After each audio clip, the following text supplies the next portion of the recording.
Hi students, welcome back to Social Science Classroom. Today let us start a new chapter, 12th chapter, Insulation and Atmospheric Condition. Insulation and Atmospheric Condition. In the insulation എന്ന് പറഞ്ഞാൽ insulation എന്ന് പറഞ്ഞു കഴിഞ്ഞാൽ സൗരവികിരണം, സൂര്യനിൽ നിന്നുള്ള താപപ്രസരണത്തെയാണ് insulation എന്ന് പറയാം. Atmospheric condition, അന്തരീക്ഷത്തിൻ്റെ സ്ഥിതി. ഓക്കെ, ചാപ്റ്ററിൻ്റെ പ്രിഫൈസായിട്ട് കുറച്ച് ഒരു കൊളാഷ് കൊടുത്തിട്ടുണ്ട് അല്ലേ, കുറച്ച് ന്യൂസുകൾ വെച്ചിട്ടുള്ള ഒരു കൊളാഷ്. നമുക്ക് ആദ്യം അത് വായിച്ച് നോക്കാം. ഫസ്റ്റത്തെ എന്താ? Munnar, the lowest temperature in the last 50 years recorded. മൂന്നാറിൽ കഴിഞ്ഞ 50 വർഷത്തെ ഏറ്റവും കുറഞ്ഞ താപനില രേഖപ്പെടുത്തിയിരിക്കുന്നു. Alappuzha, heavy rains, low lying areas flooded. ആലപ്പുഴയിൽ കനത്ത മഴയാണ്, താഴ്ന്ന പ്രദേശങ്ങളൊക്കെ വെള്ളത്തിലായിരിക്കുന്നു. Ponmudi, dense fog in the valley. പൊന്മുടിയിൽ എന്താണ്? ഡെൻസ് ഫോഗാണ്, കനത്ത മൂടൽ മഞ്ഞാണ്, താഴ്വരയിലെ കനത്ത മൂടൽ മഞ്ഞാണ് കാണപ്പെടുന്നത്. Nedumbassery, airport closed for 2 days due to the heavy rain. ശക്തമായ മഴ കാരണം നെടുമ്പാശ്ശേരി എയർപോർട്ട് 2 ദിവസത്തേക്ക് അടച്ചിട്ടുണ്ട്. Thiruvananthapuram, chance of strong winds along the west east fisherman warned. എന്ത്? ചാൻസ് ഓഫ് സ്ട്രോങ് വിൻഡ്സ്, ശക്തമായ കാറ്റടിക്കാൻ സാധ്യതയുണ്ട്. Along with the west coast, പടിഞ്ഞാറൻ തീരത്തോട് ചേർന്ന് ശക്തമായ കാറ്റടിക്കാനുള്ള സാധ്യതയുണ്ട്. ഫിഷർമാൻ വാണ്ട് അല്ലേ, മത്സ്യത്തൊഴിലാളികൾക്ക് അതിൻ്റെ സൂചന കൊടുത്തിട്ടുണ്ട്. Palakkad, scorching summer heat for sun burned. ശക്തമായ വേനൽ ചൂടാണ്, 4 പേർക്ക് പൊള്ളലേറ്റിട്ടുണ്ട്. ഇത്തരം വാർത്തകൾ ഇതൊക്കെ പലപ്പോഴായിട്ട് നമ്മൾ പല പത്രങ്ങളിൽ കാണുന്ന വാർത്തകളാണ് അല്ലേ. നോക്കേ, take A look at the news collage. ഈ ന്യൂസ് കൊളാഷിലേക്ക് ഒന്ന് നോക്കുക. You might be familiar with a similar situation. ഇതുപോലെയുള്ള വാർത്തകളൊക്കെ നിങ്ങൾ കണ്ടിട്ടില്ലേ? Have you ever thought of the reason for such situation? എന്തുകൊണ്ടാണ് ഇത്തരം സാഹചര്യങ്ങളൊക്കെ ഉണ്ടാകുന്നത് എന്നതിനെക്കുറിച്ച് നിങ്ങൾ ആലോചിച്ചിട്ടുണ്ടോ? എന്തുകൊണ്ടാണ് ശക്തമായ ചൂടുണ്ടാകുന്നത്? എന്തുകൊണ്ടാണ് ശക്തമായ മഴ ഉണ്ടാകുന്നത്? എന്തുകൊണ്ടാണ് ശക്തമായ തണുപ്പുണ്ടാകുന്നത്? ഇതിൻ്റെയൊക്കെ കാരണങ്ങളെക്കുറിച്ച് നിങ്ങൾ ആലോചിച്ചിട്ടുണ്ടോ? It is due to some changes occurring in the atmospheric condition. ഇതൊക്കെ എന്തുകൊണ്ടാണ് ഉണ്ടാകുന്നത്? അന്തരീക്ഷ സ്ഥിതിയിൽ ഉണ്ടാകുന്ന ചില മാറ്റങ്ങൾ കൊണ്ടാണ് ഇത്തരത്തിൽ മഴയും ചൂടും തണുപ്പും ഒക്കെ മാറി മാറി അനുഭവപ്പെടുന്നത്. Let us examine the factors influencing the changes in atmospheric condition and how they do so. നമുക്ക് അന്തരീക്ഷ സ്ഥിതിയെ സ്വാധീനിക്കുന്ന ഘടകങ്ങൾ എന്തൊക്കെയാണ് എന്ന് പരിശോധിക്കാം. എന്തെല്ലാം കാരണങ്ങൾ കൊണ്ടാണ് അന്തരീക്ഷ സ്ഥിതിയിൽ മാറ്റമുണ്ടാകുന്നത്? അന്തരീക്ഷ സ്ഥിതിയിൽ മാറ്റം ഉണ്ടാകുന്നത് കൊണ്ടാണ് എന്തുള്ളത്? ശക്തമായ ചൂടും ശക്തമായ തണുപ്പും ശക്തമായ മഴയും ഒക്കെ അനുഭവപ്പെടുന്നത് അന്തരീക്ഷ സ്ഥിതിയിൽ ഉണ്ടാകുന്ന മാറ്റങ്ങൾ കൊണ്ടാണ്. ഇവിടെ എന്താണ് നമ്മൾ പരിശോധിക്കുന്നത്? അന്തരീക്ഷ സ്ഥിതിയിൽ മാറ്റമുണ്ടാകുന്നതിന് സ്വാധീനിക്കുന്ന ഘടകങ്ങൾ എന്തൊക്കെയാണ് എന്നുള്ളതാണ് ഇവിടെ നമ്മൾ പരിശോധിക്കുന്നത്. ഫസ്റ്റ് ഹെഡിങ് എന്താണ്? Sun, the energy provider. സൂര്യനാണ് എന്ത്? ഊർജത്തിൻ്റെ ഉറവിടം സൂര്യനാണ്. ഭൂമിയിലെ ഊർജത്തിൻ്റെ ഉറവിടമാണെന്ത്? സൂര്യൻ. ആസ് വി നോ, നമുക്ക് അറിയുന്ന പോലെ the sun is the sole source of energy for the earth. ഭൂമിയിലെ എല്ലാ എനർജിയുടെയും അടിസ്ഥാന സ്രോതസ് എന്ന് പറയുന്നത് എന്താണ്? സൂര്യനാണ്. Energy from the sun reaches the earth in the form of rays. സൂര്യനിൽ നിന്നുള്ള ഊർജം ഭൂമിയിലേക്ക് എത്തുന്നത് എങ്ങനെയാണ്? റേസ് ആയിട്ടാണ്. റേസ് എന്ന് പറഞ്ഞു കഴിഞ്ഞാൽ കിരണങ്ങളായിട്ടാണ് എത്തുന്നത്. This is called insulation. ആ കിരണങ്ങളെയാണ് എന്ത് പറയുന്നത്? ഇൻസുലേഷൻ എന്ന് പറയുന്നത്. സൂര്യനിൽ നിന്ന് ഭൂമിയിലേക്ക് എത്തുന്ന താപവികിരണങ്ങളെയാണ് നമ്മൾ എന്ത് പറയുന്നത്? ഇൻസുലേഷൻ എന്ന് പറയുന്നത്. The surface of the earth get heated due to the insulation during the daytime. പകൽ സമയത്ത് സൂര്യപ്രകാശം തട്ടുന്നതിനനുസരിച്ച് ഭൗമ ഉപരിതലം എന്ത് സംഭവിക്കുന്നു? ചൂട് പിടിക്കുന്നു. Heat is transmitted to the atmosphere from the heated surface of the earth through the different process. പല പ്രക്രിയയിലൂടെയായിട്ട് ഭൂമിയുടെ ഉപരിതലം ചൂട് പിടിച്ചു കഴിഞ്ഞാൽ പല പ്രക്രിയയിലൂടെയായിട്ട് ആ ചൂടിനെ അന്തരീക്ഷത്തിലേക്ക് പുറംതള്ളുന്നു.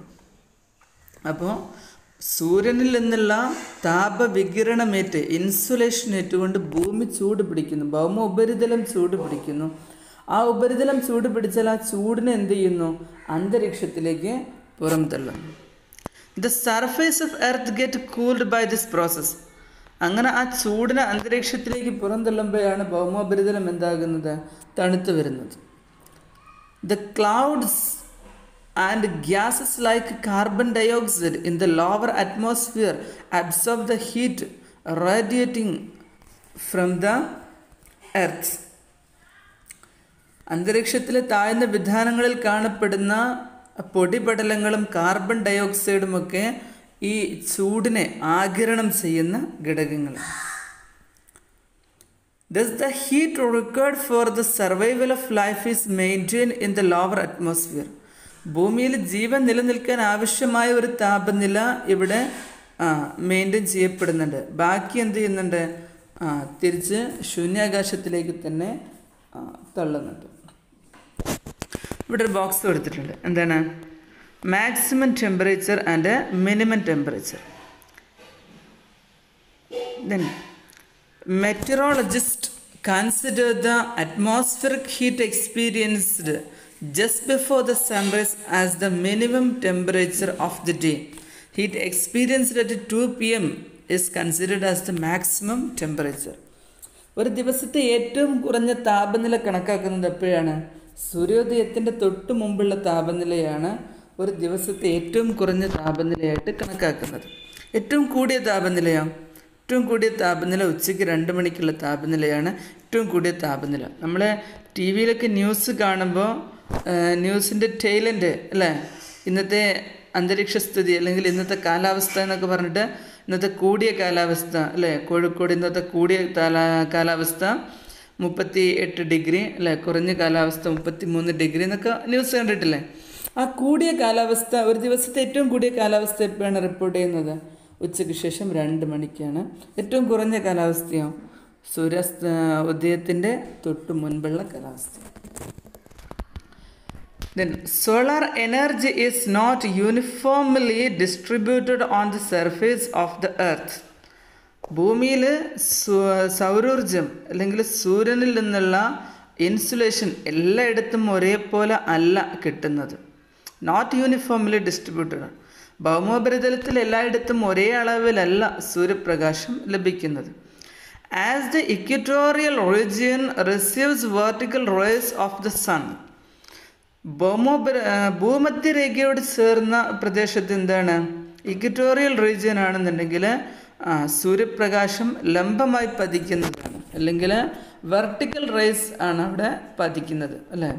അവിടെ സൂര്യനിലേക്ക് കുറച്ചും കൂടെ അടുത്ത സ്ഥലമായതുകൊണ്ട് സൂര്യപ്രകാശം ലംബമായി പതിക്കുന്നു. അതുകൊണ്ട് തന്നെ അവിടെ ശക്തമായ ചൂടായിരിക്കും എന്ത് ചെയ്യുന്നത്? അനുഭവപ്പെടുന്നത്. The temperature gradually decreases towards the poles due to the inclination of the sun rays. എന്നാൽ സൗത്ത് പോളിലേക്കും നോർത്ത് പോളിലേക്കും ഒക്കെ പോകുന്നതിനനുസരിച്ച് സൂര്യപ്രകാശം ചെരിഞ്ഞ് പതിക്കുന്നത് കൊണ്ട് അവിടെ ചൂട് കുറഞ്ഞു വരുന്നു. അപ്പോൾ നമ്മുടെ ഭൂമിയിലെ എല്ലായിടത്തും ഒരേപോലെ അല്ല ചൂട് അനുഭവപ്പെടുന്നത്. ഭൂമധ്യരേഖയോട് ചേർന്ന ഭാഗത്ത് ശക്തമായ ചൂട് അനുഭവപ്പെടുന്നു. കാരണം അവിടെ സൂര്യപ്രകാശം വെർട്ടിക്കലി ഫോളാണ്. എന്നാൽ ധ്രുവങ്ങളിലേക്ക്, പോൾ സൈഡിലേക്ക് പോകും തോറും ചൂട് കുറഞ്ഞു വരുന്നു. അങ്ങനെ പോയിട്ട് ഏറ്റവും കുറഞ്ഞ ചൂട് അനുഭവപ്പെടുന്ന പ്രദേശങ്ങളാണ് ഏത്? Poles. North pole, south pole. നമുക്കറിയാമല്ലേ, ഇപ്പോൾ അന്റാർട്ടിക് അതുപോലെ തന്നെ ആർട്ടിക്കൊക്കെ മഞ്ഞായി കിടക്കുകയാണ്. അതിൻ്റെ കാരണം എന്താണ്?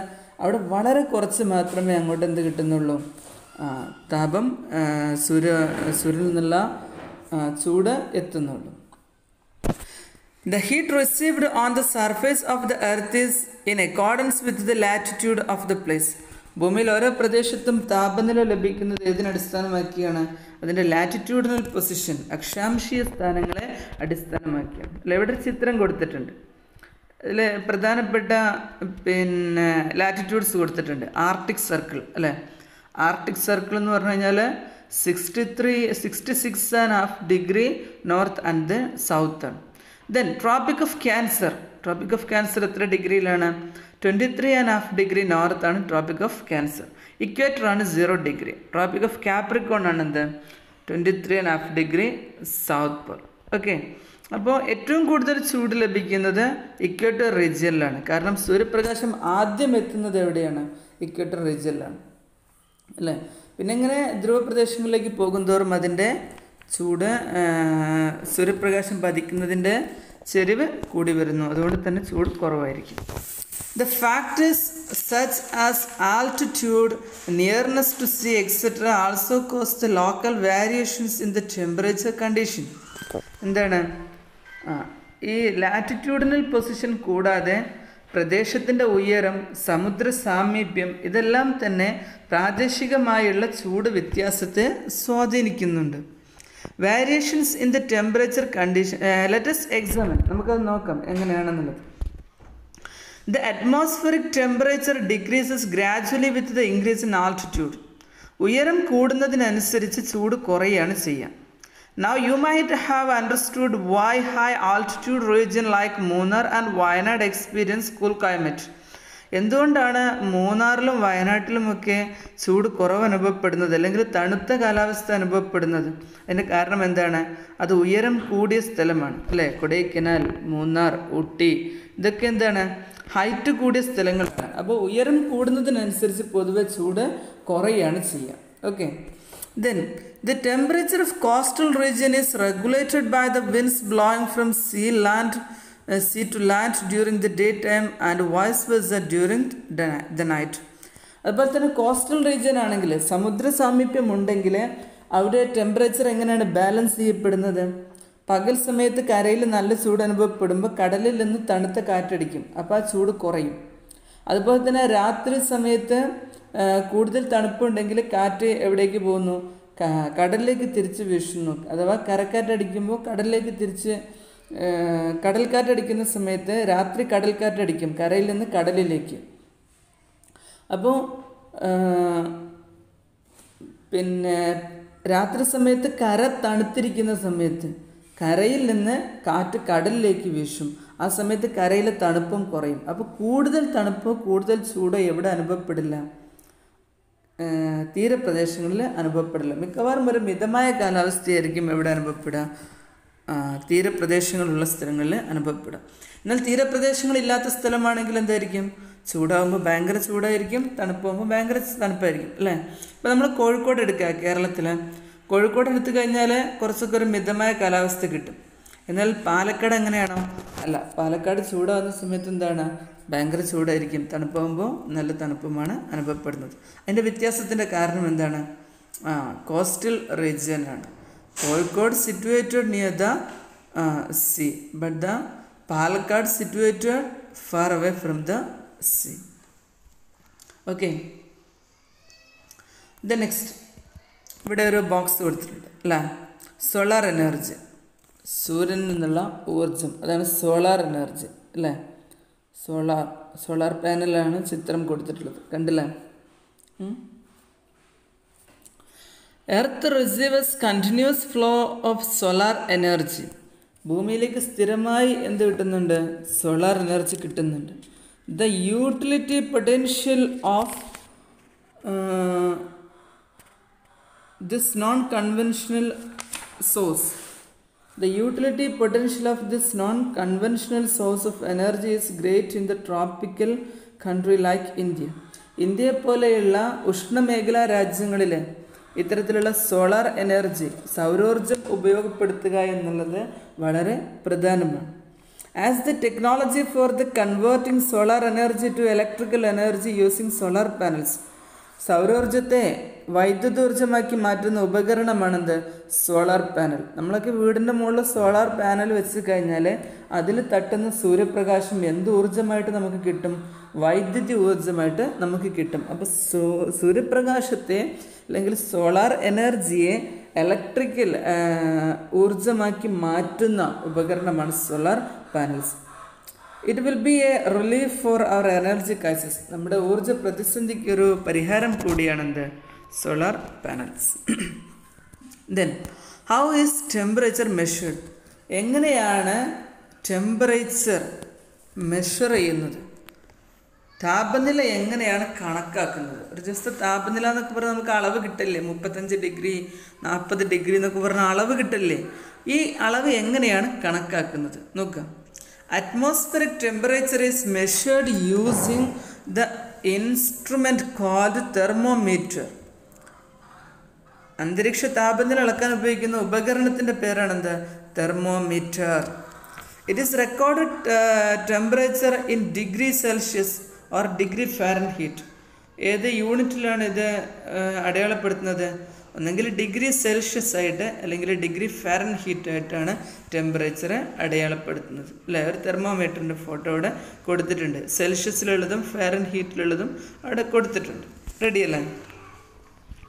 ദെൻ അപ്പോൾ അതിൽ പ്രധാനപ്പെട്ട ഒരു പോയിൻ്റാണ് ഇപ്പോൾ നമ്മൾ പറഞ്ഞത്. എന്താണ്?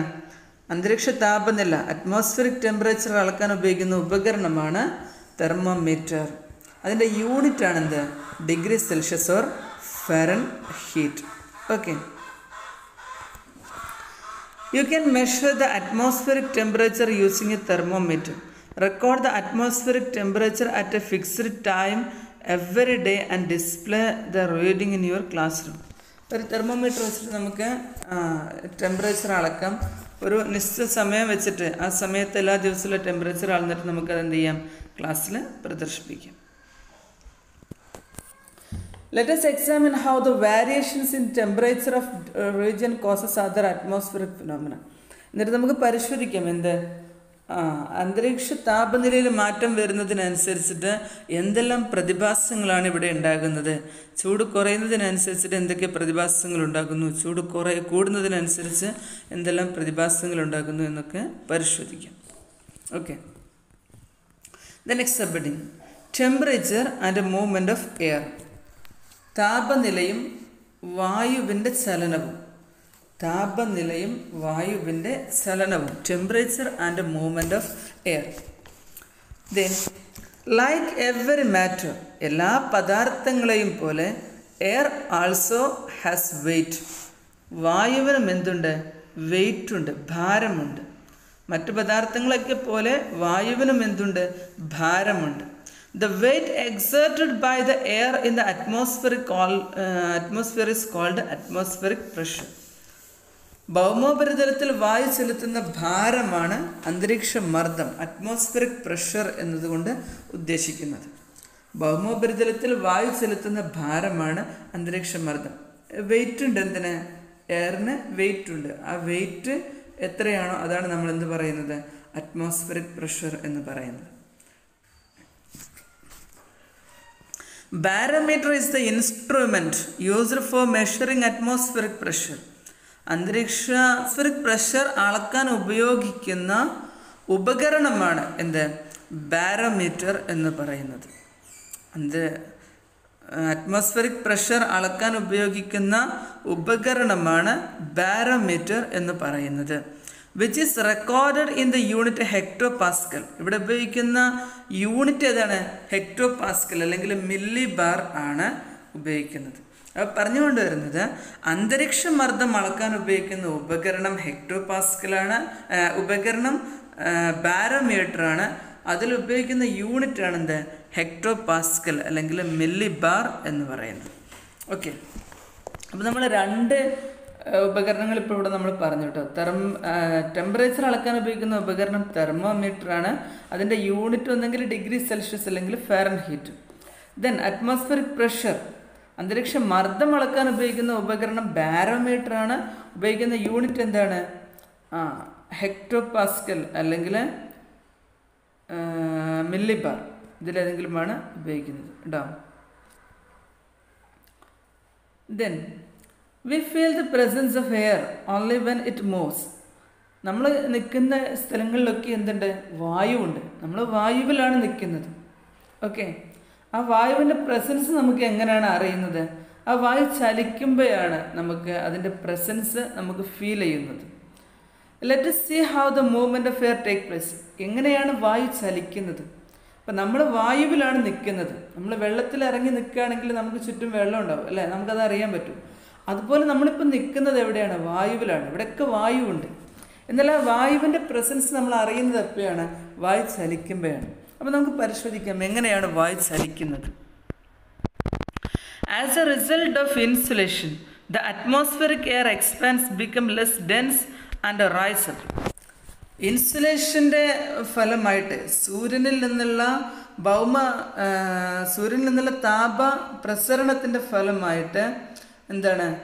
Atmospheric pressure air expand and become less dense and rise up. എന്ത് സംഭവിക്കുന്നു?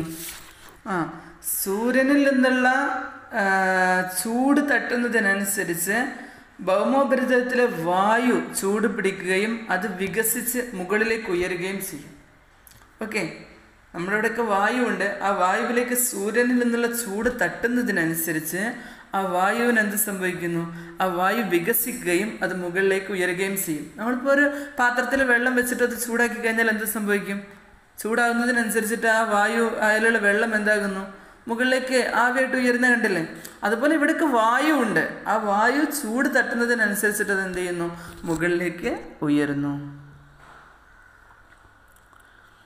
Then as a result of the air movement is called air current. This air movement is called air current. അല്ലേ? ഈ തരത്തിലുള്ള വായുവിൻ്റെ ചലനത്തെ പറയുന്നത് എയർ കറൻറ്റ്, വായു പ്രവാഹം എന്നാണ് പറയുന്നത്. ഇത്തരത്തിലുള്ള വായുവിൻ്റെ ചലനത്തെയാണ് വായു പ്രവാഹം എന്ന് പറയുന്നത്, എയർ കറൻറ്റ് എന്ന് പറയുന്നത്. ഏത് തരത്തിലുള്ള?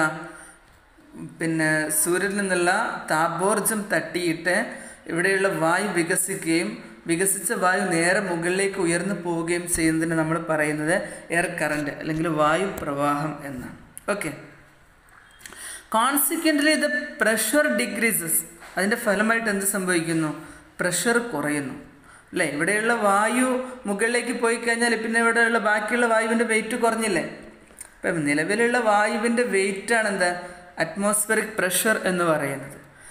ചൂട് തട്ടിയിട്ട് ഇവിടെയുള്ള വായു വികസിച്ച് മുകളിലേക്ക് പോയി കഴിഞ്ഞാൽ ഇവിടെയുള്ള വായുവിൻ്റെ വെയിറ്റ് പിന്നെ കുറഞ്ഞു, ബാക്കിയുള്ള വായുവിൻ്റെ വെയിറ്റ് കുറഞ്ഞു, അഥവാ അറ്റ്മോസ്ഫിയറിക് പ്രഷർ കുറയുന്നു. അതാണ് ഇവിടെ പറഞ്ഞിട്ടുള്ളത്. എന്താണ്? കോൺസിക്വൻ്റ്ലി അതിൻ്റെ ഫലമായിട്ട് ദ പ്രഷർ ഡിക്രീസസ്, മർദ്ദം കുറയും. Air move from high pressure region to low pressure region. അങ്ങനെ ഒരു സ്ഥലത്ത് മർദ്ദം കുറയുകയാണെങ്കിൽ അപ്പുറത്തെ മർദ്ദം കൂടിയ ഭാഗത്ത് നിന്ന് വായു മർദ്ദം കുറഞ്ഞ ഭാഗത്തേക്ക് നീങ്ങും. Such air movement is called wind. അത്തരത്തിലുള്ള വായുവിൻ്റെ ചലനത്തെയാണ് വിൻഡ് എന്ന് പറയുന്നത്. അപ്പോൾ എവിടെയാണോ മർദ്ദം കൂടുതലുള്ളത് അവിടെ നിന്നും എവിടെയാണോ മർദ്ദം കുറവുള്ളത് അവിടേക്ക് വായു ചലിക്കുന്നതിനെയാണ് കാറ്റ് എന്ന് പറയുന്നത്, വിൻഡ് എന്ന് പറയുന്നത്. Ready?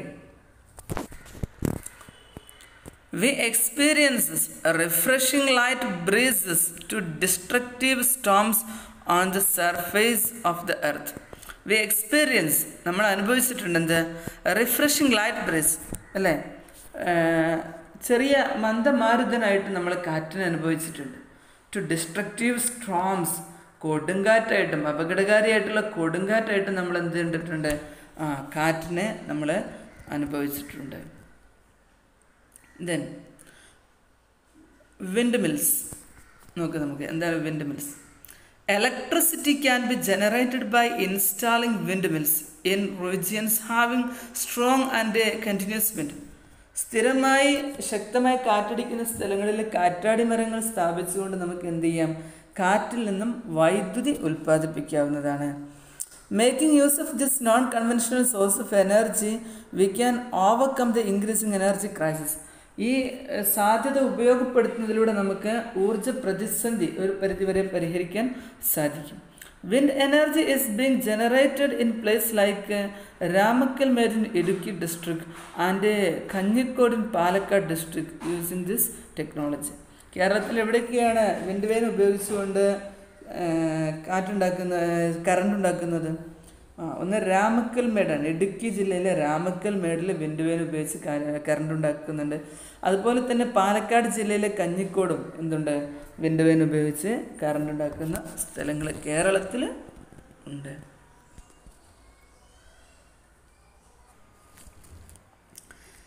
Then, anemometer is the instrument used for the measuring the wind speed. കാറ്റിൻ്റെ വേഗത അളക്കുന്ന ഉപകരണത്തിൻ്റെ പേരാണെന്ത്? അനിമോമീറ്റർ. കാറ്റിൻ്റെ വേഗത അളക്കുന്ന ഉപകരണത്തിൻ്റെ പേരാണ് anemometer. Wind vane is used to find the direction of wind. കാറ്റിൻ്റെ ദിശ മനസ്സിലാക്കാൻ ഉപയോഗിക്കുന്ന ഉപകരണത്തിൻ്റെ പേരാണ് എന്ത്? Wind vein. ഓക്കെ, ഇവിടെ അനിമോമീറ്ററിൻ്റെ ചിത്രം കൊടുത്തിട്ടുണ്ട് അല്ലേ? ഇതെന്താണ്? അനിമോമീറ്റർ എന്തിനുപയോഗിക്കുന്നതാണ്? കാറ്റിൻ്റെ വേഗത അളക്കാൻ ഉപയോഗിക്കുന്നതാണ് അല്ലേ? അതുപോലെ തന്നെ വിൻഡ് വെയിനും കൊടുത്തിട്ടുണ്ട്. നിങ്ങൾ പിന്നെ ന്യൂസിലൊക്കെ കണ്ടിട്ടില്ലേ, പടിഞ്ഞാറ് നിന്ന് മണിക്കൂറിൽ 40 കിലോമീറ്റർ വേഗതയിൽ കാറ്റ് വീശാൻ സാധ്യതയുണ്ട്, തെക്ക് പടിഞ്ഞാറ് ദിശയിൽ കാറ്റ് വീശാൻ സാധ്യതയുണ്ട് എന്നൊക്കെ പറഞ്ഞ് കേട്ടില്ലേ? അപ്പോൾ അതിൻ്റെ ദിശ, വരുന്ന കാറ്റ് ഏത് ദിശയിലാണ്, ഏത് സ്പീഡിലാണ് എന്നൊക്കെ മനസ്സിലാക്കാൻ ഉപയോഗിക്കുന്ന ഉപകരണമാണ്. അതിൻ്റെ ദിശ, സ്പീഡ് മനസ്സിലാക്കുന്നത് അനിമോമീറ്ററാണ്, അതിൻ്റെ ദിശ മനസ്സിലാക്കുന്നത് വിൻഡ് വെയിനാണ്. Okay, then temperature and water in the atmosphere. താപനിലയും അന്തരീക്ഷത്തിലെ ജലാംശവും. ഓക്കെ, നമുക്ക് you might observe the figure 12.6. 12.6 എന്നുള്ള ചിത്രം നിങ്ങൾ നോക്കുക. എന്താ സംഭവിക്കുന്നത്? വെള്ളം ചൂടാക്കുന്നുണ്ട് അല്ലേ? ചൂടാക്കുമ്പോൾ ആവിയായിട്ട് മുകളിലേക്ക് പോകുന്നുണ്ട്. നിങ്ങൾ കണ്ടിട്ടില്ലേ ചൂടാക്കുമ്പോൾ ആവിയായിട്ട് മുകളിലേക്ക് പോകുന്നത്? You might have seen the water rising up as water vapour on heating. എന്താണ്? വെള്ളം ചൂടാക്കി കഴിഞ്ഞാൽ അത് നീരാവിയായിട്ട് മുകളിലേക്ക് പോകും. അത് നിങ്ങൾ കണ്ടിട്ടുണ്ട് അല്ലേ? ഏത് വെള്ളം ചൂടാക്കാൻ വെച്ചാലും അടുപ്പത്തൊക്കെ നമ്മൾ വെള്ളം വെച്ചിട്ട് ചൂടാക്കി കഴിഞ്ഞാൽ അത് ആവിയായിട്ട് മുകളിലേക്ക് പോകും. ലൈക്വൈസ്, അതുപോലെ തന്നെ the water on the surface of earth become water vapour and reaches the atmosphere. ഭൗമോപരിതലം ചൂട് പിടിക്കുമ്പോൾ എന്ത് സംഭവിക്കും? ഭൗമോപരിതലത്തിലെ ജലാംശമൊക്കെ ആവിയായിട്ട് മുകളിലേക്ക് ഉയരുന്നു. എന്നിട്ട് അത് എവിടേക്ക് എത്തുന്നു? അന്തരീക്ഷത്തിൽ എത്തുന്നു.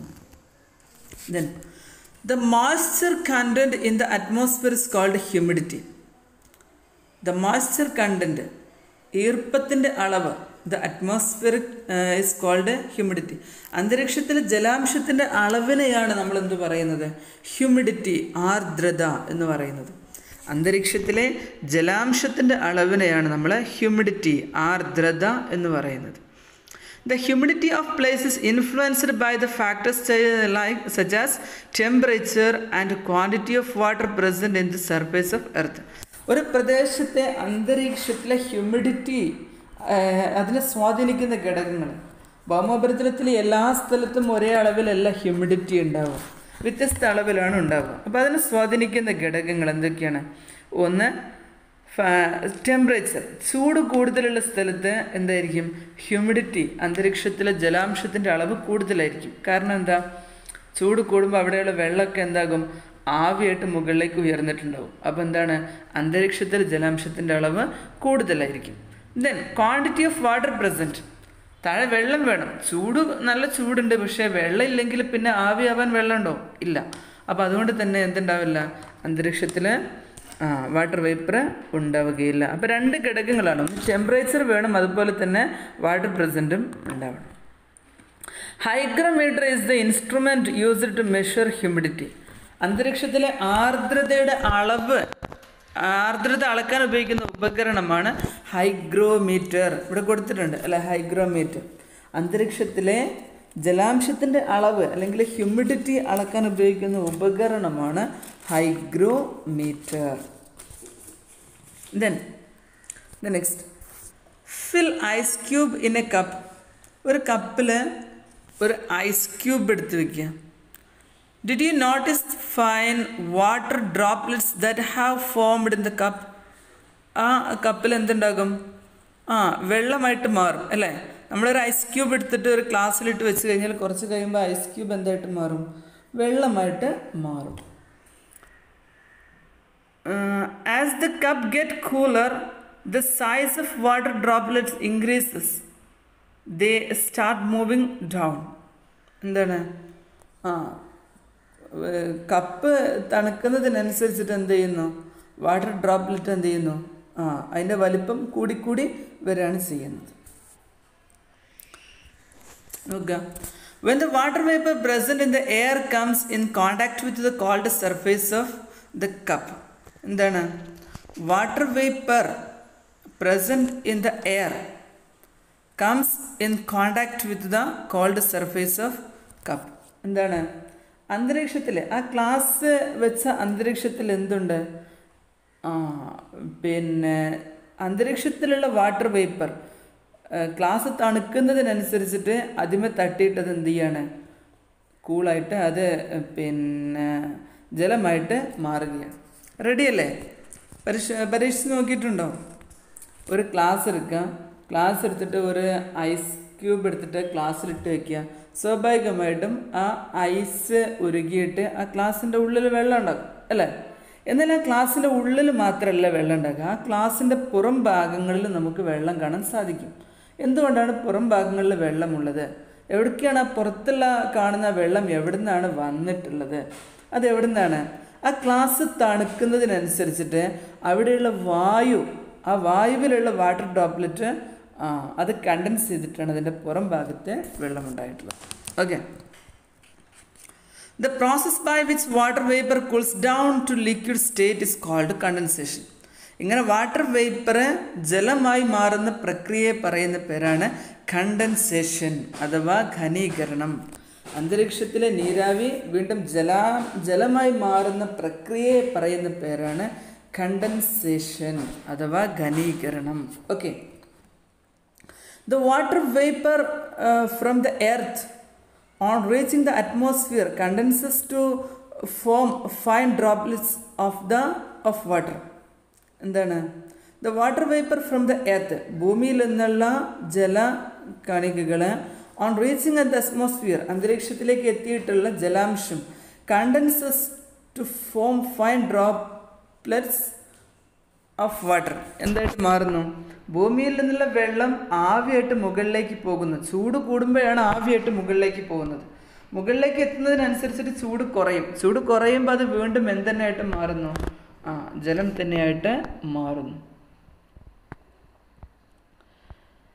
ആസ് അറ്റ്മോസ്ഫിയറിക് ടെമ്പറേച്ചർ ഫോൾ, ചൂട് കുറയുന്നതിനനുസരിച്ചിട്ട് the rate of condensation increases, ഘനീകരണത്തിൻ്റെ അളവ് കൂടുന്നു. The water vapor condenses around the fine dust particles in atmosphere is called aerosols. അല്ലേ? ഘനീകരണത്തെ സഹായിക്കുന്ന അന്തരീക്ഷത്തിലെ പൊടിപടലങ്ങളെ അറിയപ്പെടുന്ന പേരെന്താണ്? എയറസോൾസ് എന്നാണിത് അറിയപ്പെടുന്നത്. ഘനീകരണത്തിന് സഹായിക്കുന്ന, കണ്ടൻസേഷന് സഹായിക്കുന്ന അന്തരീക്ഷത്തിലെ ഒരു പ്രധാനപ്പെട്ട ഘടകമാണെന്ത്? അന്തരീക്ഷത്തിലേക്ക് എത്തുന്ന പൊടിപടലങ്ങൾ. ആ പൊടിപടലങ്ങളൊക്കെ അറിയപ്പെടുന്ന പേരെന്താണ്? എയറസോൾസ് എന്നാണ് അറിയപ്പെടുന്നത്. The concentration of this water droplets leads to the formation of clouds. ഇങ്ങനെ ഉണ്ടാകുന്ന വാട്ടർ ഡ്രോപ്ലെറ്റ്സ് എല്ലാം കൂടെ കൂടിയിട്ടാണ് എന്തുണ്ടാകുന്നത്? മേഘങ്ങൾ ഉണ്ടാകുന്നത് അല്ലേ? നമ്മൾ ആകാശത്തിലേക്ക് നോക്കിയാൽ മേഘങ്ങൾ കാണാറില്ലേ? അന്തരീക്ഷത്തിലേക്ക് എത്തുന്ന ഈ വാട്ടർ വേപ്പർ അതെന്താണ്? കണ്ടൻസ് ചെയ്തിട്ടാണ് എന്തുണ്ടാകുന്നത്? ക്ലൗഡ്സ് ഉണ്ടാകുന്നത്. Then observe the sky and try to identify the clouds of different shape. നിങ്ങൾ ആകാശത്തിലേക്ക് നോക്കുക, പലതരത്തിലുള്ള മേഘങ്ങൾ നമുക്ക് കാണാൻ പറ്റും. എല്ലാ മേഘങ്ങളും ഒരേ ആകൃതിയിലോ ഒരേ നിറത്തിലോ ആയിരിക്കില്ല. ചിലത് വെള്ള നിറത്തിലായിരിക്കും, ചിലത് പിന്നെ ചാര നിറത്തിലായിരിക്കും ഉണ്ടാകുന്നത്. അതുപോലെ തന്നെ ആകൃതിയും വ്യത്യാസമുണ്ടാകും. അപ്പോൾ അതൊക്കെ നിങ്ങൾ നിരീക്ഷിക്കുക. Then clouds are not only from form of condensation. Fog, dew, etc. are its other forms. അല്ലേ? ഘനീകരണത്തിൻ്റെ ഒരേ ഒരു രൂപമല്ല എന്ത്? മേഘങ്ങൾ. മേഘങ്ങൾ ഘനീകരണത്തിൻ്റെ ഒരു രൂപമാണ്. അന്തരീക്ഷത്തിലേക്ക് എത്തുന്ന വാട്ടർ വേപ്പർ ഘനീകരിച്ചാണ് എന്തുണ്ടാകുന്നത്? കണ്ടൻസ് ചെയ്താണ് മേഘങ്ങൾ ഉണ്ടാകുന്നത്. എന്നാൽ മേഘങ്ങൾ മാത്രമല്ല, അത് ഭൗമ ഉപരിതലത്തിൽ വെച്ചിട്ട് തന്നെ നമ്മളത് വാട്ടർ വേപ്പർ കണ്ടൻസ് ചെയ്യുകയാണെങ്കിൽ അത് മറ്റു പല രൂപത്തിലാണ് കാണുന്നത്. അത് ഏതൊക്കെയാണ്? ഫോഗായിട്ട്, മഞ്ഞായിട്ട് കാണാം, ഡ്യൂ ആയിട്ടും കാണാം. ഫോഗായിട്ടും ഡ്യൂ ആയിട്ടൊക്കെ നമുക്ക് കാണാം. അപ്പോൾ അന്തരീക്ഷത്തിലെ ഉയർന്ന വിതാനങ്ങളിൽ വെച്ച് മുകളിൽ വെച്ച് അത് ഘനീകരിക്കുകയാണെന്നുണ്ടെങ്കിൽ, കണ്ടൻസ് ചെയ്യുകയാണെങ്കിലാണ് എന്തുണ്ടാക്കുന്നത്? ക്ലൗഡ്സ് ഉണ്ടാകുന്നത്. ഇന്ന് താഴെ വിതാനങ്ങളിൽ വെച്ച് അത് ഘനീകരിക്കുകയാണെന്നുണ്ടെങ്കിൽ ഉണ്ടാകുന്ന രൂപങ്ങളാണ് ഫോഗ്, അതുപോലെ തന്നെ ഡ്യൂ ഒക്കെ, അല്ലേ? നമ്മൾ രാവിലെ ഇറങ്ങി നോക്കുമ്പോൾ മുകളിലുള്ള മേഘങ്ങളൊക്കെ താഴേക്ക് ഇറങ്ങി നിന്ന പോലെയാണ് നമുക്ക് മഞ്ഞ് അനുഭവപ്പെടുന്നത്, അല്ലേ? തണുപ്പ് കാലങ്ങളിലൊക്കെ രാവിലെ എണീറ്റ് നോക്കിയാലും മഞ്ഞ് കാണാറില്ലേ? മുകളിലുള്ള മേഘങ്ങൾ താഴെയാണ് ഉണ്ടാകുന്നതെങ്കിൽ അത് എന്തായിട്ട് കാണും? നമുക്ക് മഞ്ഞായിട്ട് കാണാൻ പറ്റും. Then have you noticed fine water droplets remaining suspended like smoke over the valleys and water bodies? This form of condensation is called fog. അല്ലേ? താഴ്വരകളിലും ജലാശയങ്ങൾക്ക് മുകളിലുമൊക്കെ ആയിട്ട് മഞ്ഞ് ഏതുപോലെ ക്ലൗഡ് പോലെ കണ്ടൻസ് നടന്നതായിട്ട് നമുക്ക് കാണാൻ കഴിയില്ലേ? അതിനെയാണ് നമ്മൾ എന്ത് പറയുന്നത്? ഫോഗ് എന്ന് പറയുന്നത്. ഓക്കെ, ഒരു പുക പോലെ നമുക്കിങ്ങനെ കാണാൻ പറ്റും. എവിടെയാണ്? വാട്ടർ ബോഡീസിൻ്റെ മുകളിലാണെങ്കിലും അതേപോലെ തന്നെ വാലി, താഴ്വരകളിലൊക്കെ നമുക്ക് ഫോഗ് കാണാൻ പറ്റും. അതുപോലെ ഇൻ കൂൾ മോർണിംഗ്, തണുത്ത പ്രഭാതത്തിൽ condensed water droplets can be found on grasses blades and other cold surface is called dew. തണുത്ത രാത്രിക്ക് ശേഷമുള്ള പ്രഭാതങ്ങളിൽ പുൽക്കൊടികളിൽ കാണപ്പെടുന്ന വെള്ളത്തുള്ളിയാണ് ഡ്യൂ എന്ന് പറയുന്നത്. നല്ല തണുപ്പുള്ള രാത്രിക്ക് ശേഷമുള്ള മോർണിംഗിൽ നമ്മൾ എണീറ്റ് നോക്കിക്കഴിഞ്ഞാൽ വീടിന് മുമ്പിലുള്ള പുല്ലിലൊക്കെ എന്തുണ്ടാകും? ചെറിയ വെള്ളത്തുള്ളി, മനോഹരമായ വെള്ളത്തുള്ളി നമുക്ക് കാണാൻ സാധിക്കും. അതിനെയാണ് നമ്മൾ എന്ത് പറയുന്നത്? ഫോഗ് എന്ന് പറയുന്നത്, ഡ്യൂ എന്ന് പറയുന്നത്. Okay, then you have observed the increase in size and downward movement of water droplets on the surface of the ice-filled cup. അല്ലേ? എന്താണ്? നമ്മൾ നേരത്തെ ഐസ് ഒരു ഗ്ലാസ്സിലേക്ക് നമ്മൾ ഐസ് ഇട്ടില്ലേ? അതിലെന്ത് സംഭവിക്കുന്നു?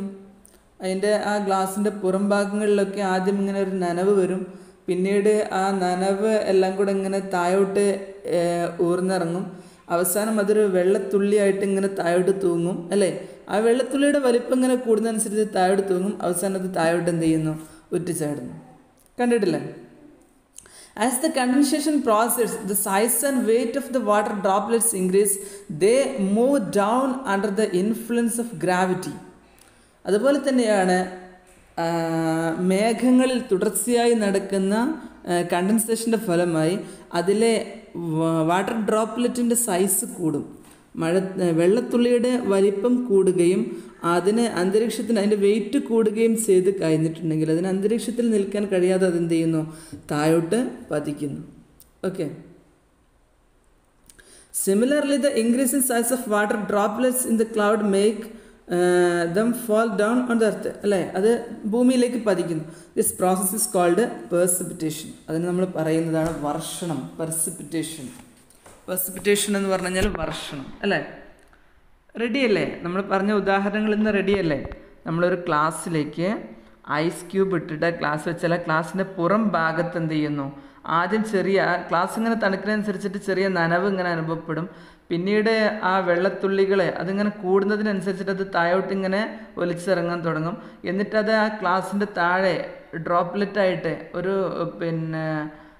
വെള്ളത്തുള്ളിയായിട്ട് ഇങ്ങനെ തൂങ്ങി നിൽക്കും. അതിങ്ങനെ സൈസ് കൂടുന്നതനുസരിച്ചിട്ട് അത് താഴോട്ട് പതിക്കും. അതേ പ്രോസസ്സ് എവിടെ നടക്കുന്നു? മേഘങ്ങളിൽ നടക്കുന്നു. മേഘങ്ങളിൽ അതിൻ്റെ വെള്ളത്തുള്ളിയുടെ വലിപ്പം ഇങ്ങനെ കൂടിക്കൂടി വരികയും അവസാനം അതിൻ്റെ വെയിറ്റ് കൂടി അവിടെ നിൽക്കാൻ കഴിയാതെ വരുമ്പോൾ അത് ഭൂമിയിലേക്ക് പതിക്കുകയും ചെയ്യുന്നു. Such falling is called precipitation. വർഷണം എന്നാണ് precipitation, വർഷണം എന്നാണ് അതിനെ പറയുന്നത്. The differences in atmospheric temperature lead different form of precipitation. അല്ലേ? അന്തരീക്ഷ താപനിലയിൽ ഉണ്ടാകുന്ന വ്യത്യാസത്തിനനുസരിച്ച് വ്യത്യസ്ത രീതിയിലുള്ള പ്രസിപ്പിറ്റേഷൻ ഉണ്ടാകും. പ്രസിപ്പിറ്റേഷൻ്റെ രീതികൾ നോക്കുക. ഒന്ന് റെയിൻഫോൾ ആണ്. റെയിൻഫോൾ മഴയായിട്ട് വരാം, സ്നോഫോൾ മഞ്ഞായിട്ട് വരാം, ഹെയിൽ സ്റ്റോൺ ആലിപ്പഴമായിട്ടും വരാം. ഐസായിട്ടും വരാം. ഓക്കെ, മഴയായിട്ട് വരാം, മഞ്ഞായിട്ട് വരാം, ആലിപ്പഴമായിട്ടും താഴോട്ട് ഇത് പതിക്കാവുന്നതാണ്. Then a rain gauge is the instrument used to measure rainfall. മഴ അളക്കാൻ ഉപയോഗിക്കുന്ന ഉപകരണമാണെന്ത്? റെയിൻ ഗോജ് അല്ലേ. It is measured in the unit of centimetre or inch. ഈ ഒന്നെങ്കിൽ സെൻറ്റിമീറ്ററിൽ അല്ലെങ്കിൽ ഇഞ്ചിലാണ് മഴ കണക്കാക്കാറുള്ളത്. ഇന്ന് കേരളത്തിൽ 4 സെൻറ്റിമീറ്റർ മഴ ലഭിച്ചു, അല്ലെങ്കിൽ 2 സെൻറ്റിമീറ്റർ മഴ ലഭിച്ചു എന്നൊക്കെ പറയാറില്ലേ. അപ്പോൾ സെൻറ്റിമീറ്റർ വെച്ചിട്ടാണത് കണക്കാക്കാറുള്ളത്. ഒരു ഓപ്പൺ സ്പേസിൽ ഒരു പ്രത്യേക സൈസിലുള്ള ഒരു പാത്രം വെക്കുന്നതാണ്. അതിൻ്റെ അളവ് അടയാളപ്പെടുത്തിയിട്ടുള്ളൊരു പാത്രം. അപ്പോൾ അതിലേക്ക് പതിക്കുന്ന വെള്ളത്തിൻ്റെ അളവ് നോക്കിയിട്ടാണ്. 2 സെൻറ്റിമീറ്റർ ഉയരത്തിൽ വെള്ളം നിൽക്കുന്നുണ്ടെങ്കിൽ അന്ന് കേരളത്തിൽ 2 സെൻറ്റിമീറ്റർ മഴ ലഭിക്കുന്നു എന്നുള്ളതാണ് കണക്കാക്കുന്നത്. You have understood that the atmospheric phenomena such as differences in atmospheric pressure, winds, humidity, condensation and precipitation are caused by variations in account of insulation. അപ്പോൾ അന്തരീക്ഷ പ്രതിഭാസങ്ങളായിട്ടുള്ള മർദ്ദവ്യത്യാസങ്ങളെ, കാറ്റ്, ആർദ്രത, ഘനീകരണം, വർഷണം, ഇതൊക്കെ തന്നെ സംഭവിക്കുന്നതിൻ്റെ അടിസ്ഥാന കാരണം, മൂലകാരണം എന്താണ്? ഇൻസുലേഷൻ, സൂര്യനിൽ നിന്നുള്ള സൗരവികിരണമാണ്. സൂര്യനിൽ നിന്നുള്ള സൗരവികിരണം തട്ടുമ്പോഴാണ് ചൂട് മാറ്റം വരുന്നത്. ചൂടിൽ മാറ്റം വരുന്നതിനനുസരിച്ചിട്ടാണ് ബാക്കിയുള്ള എല്ലാ പ്രോസസ്സുകളും നടക്കുന്നത്. അപ്പോൾ അറ്റ്മോസ്ഫറിക് പ്രഷറിൽ വ്യത്യാസം ഉണ്ടാകുന്നത്, കാറ്റുണ്ടാകുന്നത്, ആർദ്രത ഉണ്ടാകുന്നത്, ഘനീകരണം കണ്ടൻസേഷൻ ഉണ്ടാകുന്നത്, പ്രസിപ്പിറ്റേഷൻ വർഷണം ഉണ്ടാകുന്നത് എല്ലാം തന്നെ എന്തിൻ്റെ വ്യത്യാസത്തിലൂടെയാണ്? ഇൻസുലേഷനിലുള്ള വ്യത്യാസത്തിലൂടെയാണ്. ദെൻ വെദർ ആൻഡ് ക്ലൈമറ്റ്, ദിനാന്തരീക്ഷ സ്ഥിതിയും കാലാവസ്ഥയും. വെദർ എന്ന് പറഞ്ഞാൽ ദിനാന്തരീക്ഷ സ്ഥിതി, ക്ലൈമറ്റ് എന്ന് പറഞ്ഞാൽ കാലാവസ്ഥ. എന്താണ് വ്യത്യാസം നോക്കുക. The atmospheric condition experienced in a particular place at a particular time is called weather. ഒരു പ്രത്യേക സ്ഥലത്ത് പ്രത്യേക സമയത്ത് അനുഭവപ്പെടുന്ന കാലാവസ്ഥയ്ക്കാണ് നമ്മൾ വെദർ എന്ന് പറയാം. Then average weather condition of any region over a long period of time is called climate. ഒരു പ്രദേശത്ത് ദീർഘകാലയളവിൽ അനുഭവപ്പെടുന്ന അന്തരീക്ഷ സ്ഥിതിയുടെ ശരാശരിയാണെന്ത്? ക്ലൈമറ്റ്, കാലാവസ്ഥ എന്ന് പറയുന്നത് അല്ലേ. ഇപ്പോൾ കേരളത്തിൽ നമ്മൾ മിതമായ കാലാവസ്ഥയാണെന്നാണ് പറയാം. കേരളത്തിൽ നല്ല മഴ ഉണ്ടാവാറുണ്ട്, നല്ല ചൂടൊക്കെ ഉണ്ടാവാറുണ്ട് അല്ലേ. എന്നാലും അതിൻ്റെ ശരാശരി നോക്കുമ്പോൾ ഇവിടെ എന്താണ്? മിതമായ കാലാവസ്ഥയാണ്. എന്നാൽ അതേ സമയത്ത് രാജസ്ഥാനിൽ എന്താണ്? ചൂടുള്ള കാലാവസ്ഥയാണ്. അവിടുത്തെ ശരാശരി ടെമ്പറേച്ചർ നോക്കിയാൽ എന്താണ്? ചൂട് തന്നെയാണ് വരിക. അതുപോലെ കാശ്മീർ നോക്കിയാൽ തണുത്ത കാലാവസ്ഥയാണ് അല്ലേ. Then certain human activities adversely affect the climate of earth. ചില മനുഷ്യൻ്റെ ചില പ്രവർത്തനങ്ങൾ കാലാവസ്ഥയെ വിപരീതമായി ഇഫക്റ്റ് ചെയ്യാറുണ്ട്. Researchers have revealed that there is an increase in the average atmospheric temperature due to increase in the content of gases like carbon dioxide and carbon monoxide. ഇതിലെ ഗവേഷണങ്ങൾ അല്ലെങ്കിൽ പഠനങ്ങൾ കണ്ടെത്തിയിട്ടുണ്ട്, തെളിയിച്ചിട്ടുണ്ട്. എന്ത്?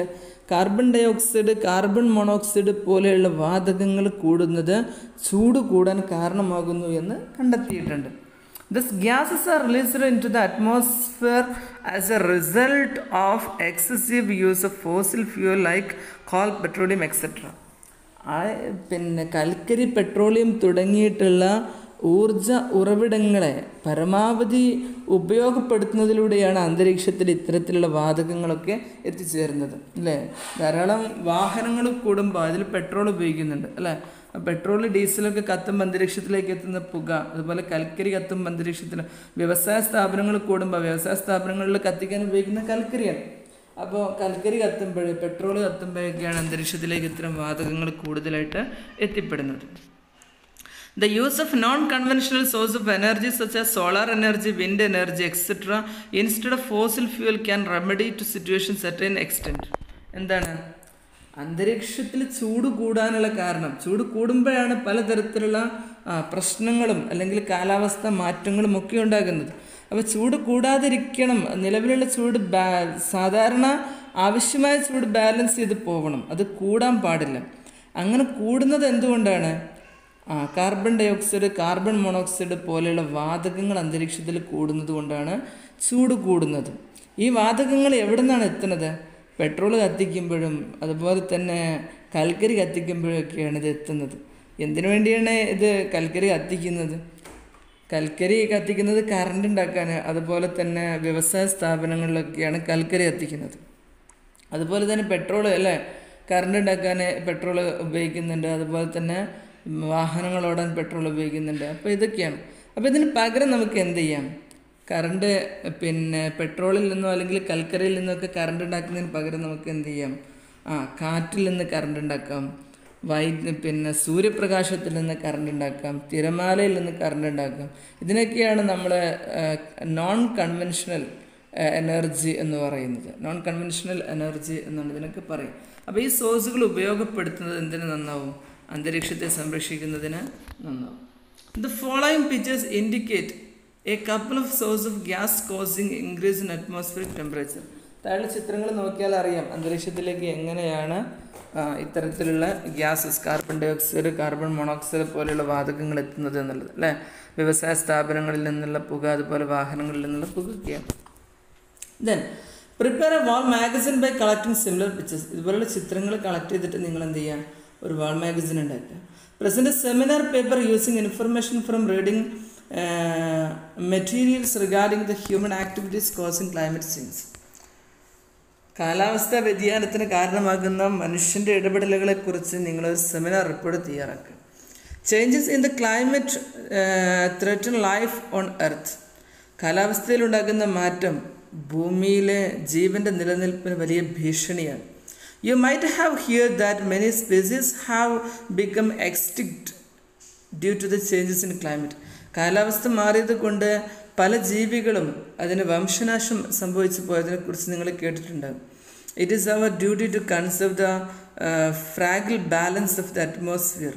നമ്മുടെ ഉത്തരവാദിത്തമാണ് അന്തരീക്ഷത്തിൻ്റെ ബാലൻസ് നിലനിർത്തിക്കൊണ്ടു പോവുക എന്നുള്ളത്. As to avoid such as fate befalling living being. എന്താണ്? So as to avoid such a fate befalling living being. ജീവൻ്റെ നഷ്ടങ്ങളെ ഇല്ലാതെയാക്കാൻ നമുക്ക് അതെല്ലാം തന്നെ ഉപകാരപ്പെടും. അപ്പോൾ കാലാവസ്ഥയിൽ മാറ്റം വന്നു കഴിഞ്ഞിട്ടുണ്ടെങ്കിൽ ഇവിടെയുള്ള കൃഷി ശരിക്കും നടക്കില്ല അല്ലേ. നമ്മളൊക്കെ കാലാവസ്ഥയെ അടിസ്ഥാനമാക്കിയിട്ടാണ് കൃഷി ചെയ്യുന്നത്.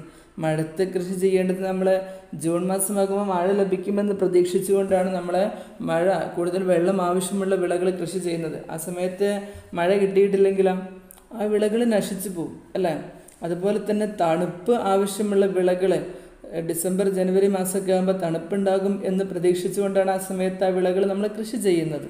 പക്ഷെ ആ സമയത്ത് തണുപ്പ് കിട്ടിയിട്ടില്ലെങ്കിൽ എന്ത് സംഭവിക്കും? ആ വിളകൾ നശിച്ചു പോകും. അപ്പോൾ ഇങ്ങനെ ഓരോ കാലാവസ്ഥയ്ക്ക് അനുസൃതമായിട്ടാണ് കൃഷി തന്നെ നടക്കുന്നത്. അപ്പോൾ കാലാവസ്ഥ മാറിക്കഴിഞ്ഞാൽ കൃഷി തന്നെ നടക്കില്ല. കൃഷി നടന്നിട്ടില്ലെങ്കിൽ നമുക്ക് ഭക്ഷണം കിട്ടില്ല. ഭക്ഷണം കിട്ടിയില്ലെങ്കിൽ നമ്മൾ തന്നെ നിലനിൽക്കില്ല. അപ്പം നമ്മുടെ തന്നെ നിലനിൽപ്പ് എന്തിനെ ആശ്രയിച്ചിരിക്കുന്നു? കാലാവസ്ഥ വ്യതിയാനത്തെ ആശ്രയിച്ചിരിക്കുന്നു. ഓക്കെ.